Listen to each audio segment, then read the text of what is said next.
యాడున్నది ఉపాయం? ఉపాయం యాడున్నదంటే ఇక మీ చేతులు ఉన్నది. జూబ్లీహిల్స్లో మీరు గట్టిగా గుద్దుతే వీళ్ళు చక్కగా అవుతారు, లైన్లోకి వస్తారు.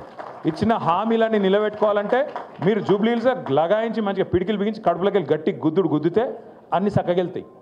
తులం బంగారం వెళ్ళాలి, 2500 రూపాయలు వెళ్ళాలి, ముసలోళ్ళకు 4000 పెన్షన్ వెళ్ళాలంటే మీరు ఇప్పుడు మళ్ళా అటు ఓటేసి మళ్ళీ ఇటు అడిగినాం అనుకో, రేవంత్ రెడ్డి ఏమంటాడు?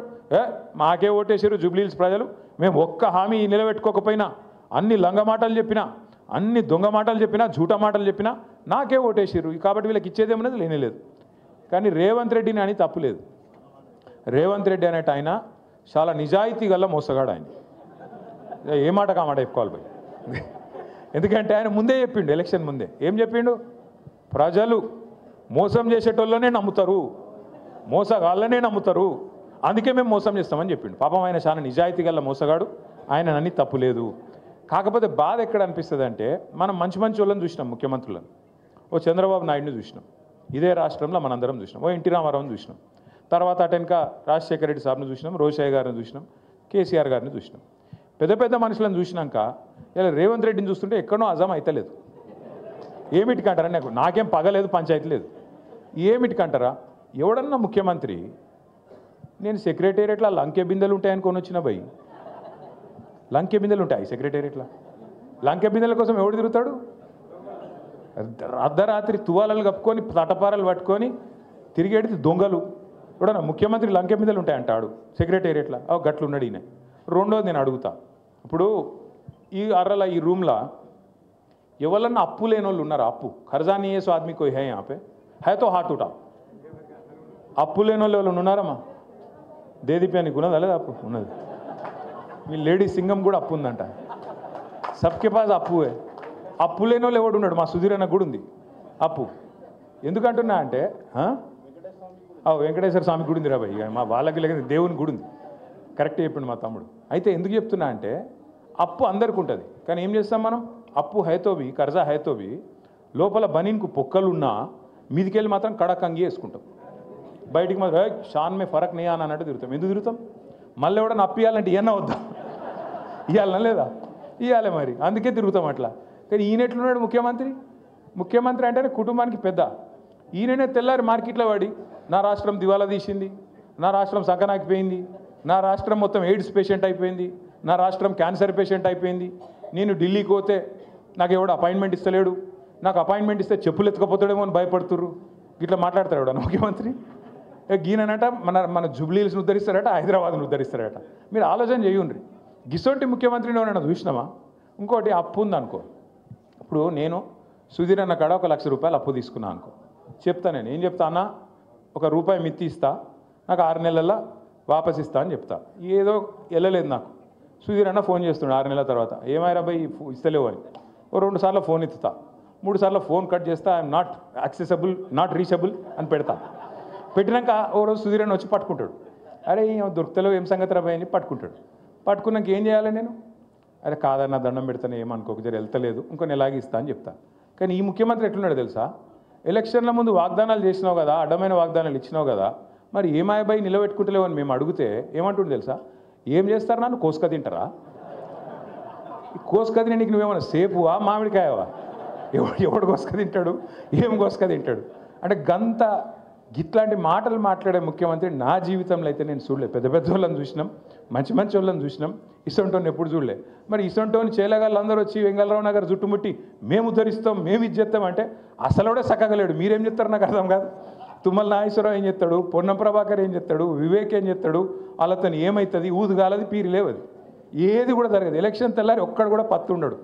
మళ్ళా మిగిలేది గిదే గులాబీ కండువా హైదరాబాద్లో తప్ప మళ్ళీ ఎవడు అడ్రస్ కూడా దొరకడు కాంగ్రెస్ వాడు. యాది పెట్టుకోండి. నేను మిమ్మల్ని అందరినీ కూడా ఒక్కటే కోరుతున్నా, మనోళ్ళకి ఏమలవాటు అంటే వెంగళరావు నగర్లో కానీ హైదరాబాద్లో కానీ మీరందరికీ మనకు కొద్దిగా నవాబీ టచ్ ఉంటుంది కదా. హైదరాబాద్లో అంటే కొద్దిగా నవాబీ టచ్ ఉంటుంది.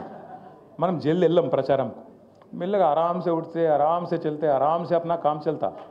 सुबह सुबह 9 बजे मीटिंग बोलते कैसे आना रे भाई, रात को 2 बजे सोए कैसे उठना, ఈ టైప్ ఉంటాం మనం. ఈ ఒక్క 2 నెలలు దయచేసి కొద్దిగా టైంకి వండుకోండి, టైంకి లేవుర్రి, జర్ర కష్టపడుర్రి దయచేసి. నెంబర్ 1 రిక్వెస్ట్ మీకు. పడదామా వద్దా? ఆ పొజిషన్లు ఉన్నాం కాబట్టి మళ్ళీ పొజిషన్లకు రావాలంటే లగాయించి పని చేస్తేనే అవుతుంది తప్ప మనం డైలాగులతో కాదు. నెంబర్ 1. నెంబర్ 2, మరి గోపీనాథ్ ఉండే పెద్ద దిక్కు, మీ అందరికి అండగా ఉండే, మరి అన్నవాయే కదా ఎట్లా, గోపన్న లేడు కదా ఎట్లా అనే బాధ మీకు ఉండొచ్చు. మీ అందరికి నేను మాటిస్తున్నా, ఒక్క గోపన్న లేడు కానీ గింత పెద్ద కుటుంబం మీకున్నది. నేనున్నా, విష్ణన్ ఉన్నాడు, సుధీర్ అన్న ఉన్నాడు, భాస్కర్ అన్న ఉన్నాడు, సోయల్ భాయ్ ఉన్నాడు, సునీతమ్మ ఉన్నది, దేదీప్యం ఉన్నది. ఇంతమందిని కూడా మీరు ఏ అర్ధరాత్రి పిలిచినా మీ కాడికి వచ్చే బాధ్యత మాది. తప్పకుండా మిమ్మల్ని కాపాడుకునే బాధ్యత మాది. పెడతారు, కేసులు పెడతారు, బెదిరిస్తారు, ఇది అంటారు, అదంటారు. మీరు చూస్తూనే ఉన్నారు కదా నా వెంబడి ఎట్లా పడ్డారు. కేటీఆర్ని ఇలా జైల్లో పెడతారు అని ఒకడు అంటాడు. బాంబులు వెళ్తూనే ఉన్నాయి దసరాకు అని ఒకడు, దీపావళికి అంటాడు ఒకడు. మరి ఆ దీపావళి పోయింది, ఇప్పుడు మళ్ళీ దీపావళి వస్తుంది. బాంబు లేదు, భీము లేదు. భయపడద్దు. రాజకీయంలో ఇవన్నీ కామను. వాళ్ళు ఏందో చేస్తాం, కేసులు పెట్టి బెదిరిస్తాం అనుకుంటారు. భయపడితే మనం లీడర్లం కూడా కాదు. బరాబర్ కొట్లాడాలి. ఒక పీజేఆర్ కొట్లాడినట్టు, ఒక కేసీఆర్ కొట్లాడినట్టు, ఒక గోపీనాథ్ కొట్లాడినట్టు బరాబర్ మనం గల్లీలో నిలబడాలి. అన్యాయానికి ఖిలాఫ్గా మాట్లాడాలి, కొట్లాడి నిలదీసి మన పార్టీని మళ్ళొక్కసారి గెలిపించుకోవాలని చెప్పి నేను విజ్ఞప్తి చేస్తా ఉన్నాను. ఇంకొక అలవాటు మన హైదరాబాద్లోకి ఇంకొక అలవాటు ఏంటంటే, ఇప్పుడు నేను పాంప్లెట్ తయారు చేసినాను. ఇప్పుడు మీ దగ్గర 56 బూతులు ఉన్నాయి. ఇక ఒక్కొక్క బూత్కి ఇట్లా తయారు చేయించినాం మీకు మంచిగా బందోబస్తుగా. ఆ బూత్లో ఓటర్లు ఎవరు, వాళ్ళు ఎక్కడోళ్ళు, ఏం పేరు, వాళ్ళ నెంబర్ ఏంది, ఫోన్ నెంబర్ ఏంది, అన్నీ కూడా. ఫోన్ నెంబర్ లేదు కానీ మిగతా అన్నీ ఉన్నాయి మన కాడ. ఫోన్ నెంబర్లు కూడా ఉన్నాయి. ఇగో ఇది బూత్ నెంబర్ 204. బూత్ నెంబర్ 204 వాళ్ళు ఒక్కసారి చేయలేవట్టు బూత్ కమిటీ వాళ్ళు. 204 చేయలేవట్టు సార్. 204 బూత్ వాళ్ళు చేయలేవట్టు. రాలేదా? नहीं मालूम क्या आपको? 202 है आपका. 202 वाले हाथ उठाओ भाई. ठीक है, बैठ जाओ. ఒక్కొక్క బూత్కి మనం అనుకున్నది ఏంటంటే 10 మంది బూత్ కమిటీ సభ్యులు ఉండాలి అనుకున్నాం. దబ్బని ఎక్కడైనా గ్యాప్ ఉంటే చూసుకోండి, రిపేర్ చేయండి. 204 వాళ్ళు వచ్చినట్లు లేరు, పిలుచుకోండి. వాళ్ళకు కూడా మీరు ఉన్నారా? ఠీకే, ఉంటే సంతోషం. మీరు ఏం చేయాలంటే ఒక్కొక్క బూత్లో మీకు 800 నుంచి 1200 ఓట్లు ఉంటాయి. 56 బూత్లు అంటే మొత్తం ఓట్లు ఎన్నమ్మా? अच्छा इधर है 204. ठीक सही है. 55,000 ఎంత ఓట్లు? 55,000. సో 55,000 ఓట్లు ఉన్నాయి మొత్తం. 56 బూత్లు ఉన్నాయి. అంటే 800 आराम से खामोश भाई बात करने दो जावेद भाई बात करें. సో 56 బూత్లు ఉన్నాయి, 56,000 ఓట్లు ఉన్నాయి. అంటే 800 నుంచి 1200 ఓట్లు ఒక్కొక్క బూత్లో ఉన్నాయి. ఇప్పుడు మనం ఏం చేయాలి? ఎలక్షన్ ఇంకో నెలకో, నెలన్నరకో, 2 నెలలకో ఉంటుంది. మనం ఏం చేయాలంటే మొత్తం వెంగళరావు నగర్ డివిజన్ యుద్ధం అంతా మనం చేయలేము. ఎవరు ఇస్తా వాళ్ళు వంచుకోవాలి. ఒక 25 ఇండ్లకు ఒకరు బాధ్యులు ఉంటారు. 25 ఇండ్లు అంటే 100 మందికి ఒకరు, 100 ఓట్లకు ఒకరు బాధ్యత ఉంటుంది. వాళ్ళ కాడికి మనం పోవాలి, కూర్చోవాలి, ముచ్చట పెట్టాలి. మన వాళ్ళకి ఏం అలవాటు, హైదరాబాద్లో ఒక పాంప్లెట్ ఇచ్చినాం అనుకో, ఆ పాంప్లెట్ ఇట్లా పట్టుకొని ఇటు నడుచుకుంటూ ఒకటి ఇట్లా వారేసి వెళ్ళిపోతారు. ఎవరైనా ఇల్లు బంద్ ఉందనుకో, ఆ తలుపు కిందకి ఇట్లా సందులోకి వెళ్ళి నూకుతారు, అవతల పడతారు. గట్లా నడవదు ఎలక్షన్. ఇప్పుడు ఏం చేయాలంటే మనం కొద్దిగా మంచిగా పోయి కూర్చొని, ఆడ లేడీస్ ఉంటే లేడీస్ పోవాలి, ముచ్చట పెట్టాలి. అమ్మ మీకు పథకాలు అందుతున్నాయా? కేసీఆర్ గారు ఉన్నప్పుడు బాగుండేనా? కాంగ్రెస్ వచ్చినాక బాగున్నదా? మీ వార్డులో ఏమేమి సమస్యలు ఉన్నాయి?